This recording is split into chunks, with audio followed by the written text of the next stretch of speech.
এটা হলো 11 নম্বর পয়েন্ট।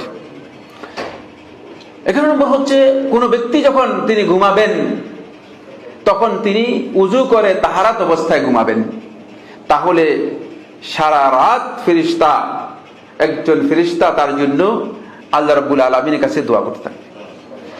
আব্দুল্লাহ ইবনে উমর বর্ণিত হাদিসের মধ্যে রাসূলুল্লাহ সাল্লাল্লাহু আলাইহি ওয়াসাল্লাম বলেন, মান বাতা তাহিরান, যে পবিত্র অবস্থায় রাত্র ঘুমালো, বাতা ফি শিআরিহি মালাকুন, তার চাদরের কাছে একজন ফেরেশতা তার সাথে অবস্থান নেবে, ফালা ইয়াস্তাইকিযু ইল্লা ক্বালা আল মালাক, ফেরেশতা যতক্ষণ পর্যন্ত সে জাগ্রত না হবে ততক্ষণ পর্যন্ত ফেরেশতারা, ওই ফেরেশতা তার জন্য দোয়া করবে, আল্লাহুম্মা গফির লি আবদিকা ফুলান, হে আল্লাহ তোমার ওই বান্দাকে ক্ষমা করে দাও। যতক্ষণ পর্যন্ত সে এভাবে থাকবে ততক্ষণ পর্যন্ত এই সবটুকু পাবে। বুঝতে পেরেছেন?